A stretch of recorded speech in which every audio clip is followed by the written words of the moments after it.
potential competitors from even aspiring to a larger regional or global role. The New World Order was on display with the first Gulf War and the creation of a European Union. After losing to his crony Bill Clinton, he faded into the background as the agenda for a New World Order marched forward.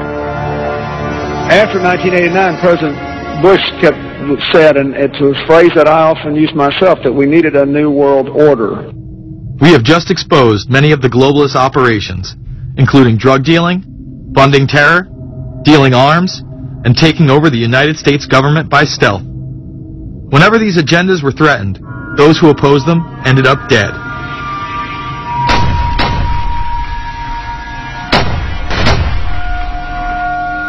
We've got some difficult days ahead, but it really doesn't matter with me now, because I've been to the mountaintop.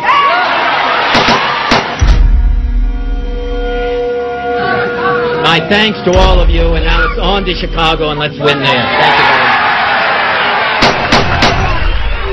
much. Gave a paper about all three of the big assassinations in the 60s, which was John F. Kennedy, Bobby Kennedy, and Martin Luther King. And there are certain common denominators. I call these events deep events.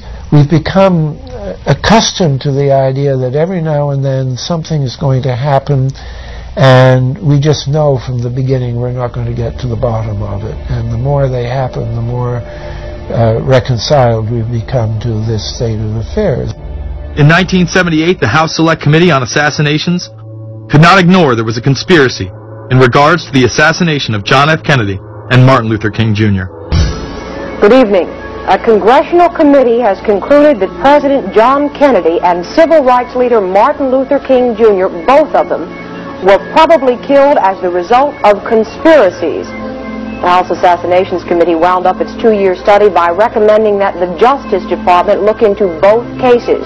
In the assassination of Dr. Martin Luther King, the committee concluded the likelihood of conspiracy. The committee's summary of findings says President Kennedy was probably assassinated as a result of a conspiracy, that its evidence establishes a high probability that 2 gunmen fired at the motorcade.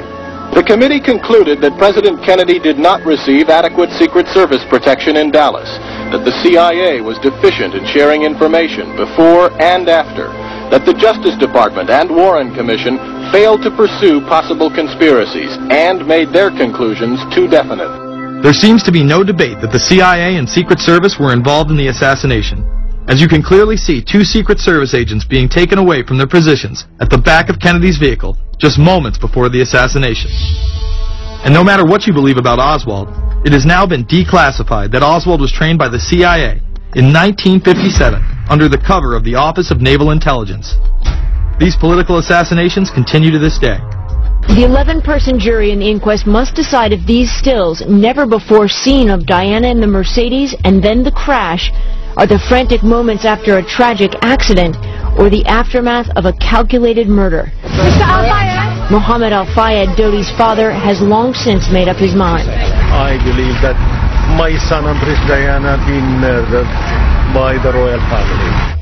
He claims Diana was pregnant and about to announce her engagement to his son, an embarrassment so great, he says, that Prince Philip commissioned British Secret Service to kill the couple. Assassination is an option when the ruling class can identify an enemy who cannot be compromised. But how do they bend the population's will to do their bidding? Well, the false flag operation is one in which the attacker carries the flag of someone else. It's usually a military operation, and the purpose, of course, is to create the impression that the attacker is someone else. They want to create negative public opinion against the nation whose flag was being used. Or they may even not use a flag at all. This sort of thing is done all the time, and it's certainly not unique in history. I think we've been seeing a lot of it lately. Americans are easily motivated by false flag operations, and I think it's inevitable that we will see false flag operations in the near future. It is used in order to seize power at an accelerated pace. A very well-documented modern example of this is the Tonkin Gulf incident. There were 2 sets of Tonkin Gulf incidents. The first one on August 2nd were real but trivial. The second, on August 4th, 2 days later, were the ones to which we actually sent planes off in retaliation and were, in theory, much bigger, a torpedo attack on a U.S. destroyer, but in fact it never happened. When McNamara visited Vietnam, he confirmed the Tonkin Gulf incident never occurred, and once again, we were lied into war. To this day, I don't know what happened on August 2nd and August 4th, 1964 in the Tonkin Gulf. The general provided the answer, saying his Navy attacked the Maddox on August 2nd. But on the 4th, nothing happened. There was absolutely nothing, he said. We know for a fact now that NSA and CIA both falsified their reports up to Johnson on that day to make it look as if there had been an attack. Upon the fall of communism, a new threat had to be established in order to maintain their military-industrial complex and keep the people in fear of invisible enemies. More modern examples of this have been used not only to start conflicts abroad, but to instill fear in large populations in order to demonize groups and further erode civil liberties. The majority of people still believe that Timothy McVeigh was a right-wing extremist who bombed the Oklahoma City building with a Ryder truck because he was upset with the government. People close to the event told a very different story. A local congressman believes that convicted bomber Timothy McVeigh and his accused co-conspirator Terry Nichols are not the only ones involved. The Oklahoma State Representative Charles Key produced a videotape featuring witnesses who claim to have seen Timothy McVeigh with another man the morning of the bombing. He was wearing a ball cap. Timothy McVeigh had his on backwards, which just like this. It was on his head. The other gentleman had his on like this. In fact, the FBI had actively pursued John Doe No. 2 in its initial investigation, then denied his existence altogether. There were also multiple reports that explosives were found inside the Murrah building. Well, the Justice Department is reporting that a second explosive device has been found in the AP Murrah building in downtown Oklahoma City. Mike, you're still with us, aren't you? Yes, I am, and I might tell you in addition to that, in fact what we were told at the scene a few minutes ago was that in fact 2 different explosive devices were found in addition to the one that went off. The second explosive was found and diffused. The third explosive that was found, and they are working on right now as we speak, I understand, both the second and third explosives, if you can imagine this, were larger than the first. Bomb squads were actually caught on video pulling into the building to retrieve these devices. They'll back that trailer down there, and the bomb squad folks will go in, and they will use that trailer. You see the bucket on the back there, sort of, this is how they would transport the explosive device away from this populated area to try to do something with it. I just took a look down the street at the Murrah building again. I see another bomb truck going, so apparently they're going to try to get out that third bomb that's been talked about. This was even confirmed by the governor at the time, Frank Keating. One device was deactivated. Apparently there's another device, and obviously whatever did the damage to the Murrah building was a tremendous, very sophisticated explosive device. Members of the ATF who would have normally been in the building were tipped off prior to the bombing. He saw what appeared to be a police bomb squad truck near the Murrah building 2 hours before the blast. It had a shield on the side of the door, and it said bomb disposal or bomb squad, blow it, and I really found that interesting. Another witness who spoke to ABC News on the condition of anonymity will tell the grand jury tomorrow he was told by an ATF official agents working in the building had been warned in advance not to come to work. He just came out and told me that the ATF wasn't in the building that day. They'd been tipped by their pagers not to come to work, which I was flabbergasted. McVeigh would even claim in a letter written to his sister, which was published by the New York Times, that he was actually recruited for black operations, which included smuggling drugs into the United States, as well as assassinations. One may brush this off as the ravings of a madman. However, McVeigh was filmed at the Camp Grafton military facility in North Dakota on August 3, 1993. McVeigh's official records state that he was discharged over a year prior from the Army Reserve in May of 1992. Perhaps even more interesting is that Camp Grafton was specializing in training troops in explosives and demolitions at the time. When all was said and done, the security tapes reported to have captured the entire thing on video were rounded up and classified. In 2009, they were finally released, and magically none of them caught the bombing. The excuse being they were all having their tapes changed at that exact moment. This event would be labeled domestic extremism, which was used to demonize critics of world government, militias, and create fear within the populace. Muslim extremism seemed to show its ugly face in then unprecedented fashion on February 26, 1993. A truck bomb had gone off in the parking area of the World Trade Center. Luckily, the bombers failed to follow instructions and parked the truck carrying the explosives against the main support column. What is not discussed, however, is the bomb was actually built by an FBI informant under the supervision of the FBI. Ahmed Salam, a former Egyptian army officer who had been doing undercover work for the FBI, was the man who actually built the bomb.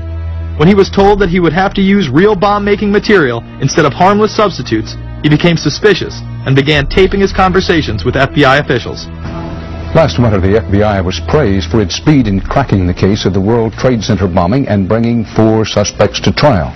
Now, there is some evidence that the FBI may have known of the plot in advance through an informant and might even have stopped the bombing that killed 6 people.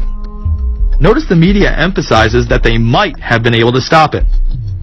They then gloss over the fact that the bomb was built by their agent under FBI supervision in conjunction with the district attorney. FBI agents might have been able to prevent last February's deadly explosion at New York's World Trade Center. They discussed secretly substituting harmless powder for the explosives, but they didn't, according to the FBI's own informant, Ahmed Salam.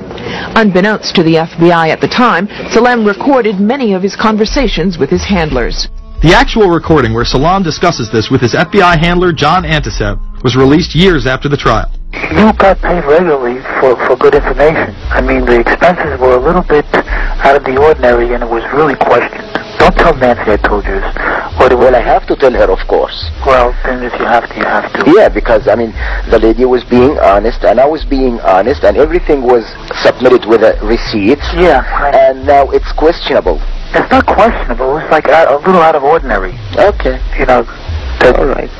I don't think it was. If that's what you think, guys, fine. But I don't think that, because we was start already building the bomb, which is went off in the World Trade Center. It was built by supervision from the Bureau and the DA, and we was all informed about it, and we know that the bomb start to be built. By who? By your confidential informant. What a wonderful, great case. Following the convictions of the Muslims who were too inept to make their own bomb and park the vehicle in the proper area, Salam was pulled into the FBI's Witness Protection Program, where he has never been heard from again. Prior to the largest and most devastating terrorist attack on U.S. soil, the United States was poised as the first truly global superpower. Brzezinski would muse in 1997 that geostrategic success would represent a fitting legacy of America's role as the first, only, and last truly global superpower, and that the only way to mobilize Americans was a truly massive and widely perceived direct external threat. In September of 2000, a neoconservative think tank called the Project for a New American Century echoed Brzezinski's statements, saying the United States is the world's only superpower, combining preeminent military power, global technological leadership, and the world's largest economy. An engine for New World Order ideals, members of PNAC included Dick Cheney, Donald Rumsfeld, Jeb Bush, Scooter Libby, William Kristol, and Paul Wolfowitz. Describing the difficulty in projecting force, they write the process of transformation is likely to be a long one, absent some catastrophic and catalyzing event, like a new Pearl Harbor. This takes us full circle to the September 11th attacks of 2001. In my previous film, Fabled Enemies, I expose in great detail the Saudi Arabian, Pakistani, and Israeli connections in conjunction with this international intelligence operation. In the early 1980s, bin Laden worked with operatives from U.S. intelligence, the Pakistani military, and Arab states. They ran a wide-ranging covert network that recruited and financed Muslim fighters to battle the Soviet army. The hijackers that were trained at U.S. military installations and protected by the FBI and CIA. The military exercises leading up to 9/11, and those that took place as the attacks occurred. Open line. Surveillance, Sergeant Richmond. Sergeant Richmond, Sergeant Lake from Cheyenne Mountain Test Control. How are you? I'm doing fine. Okay, I need you to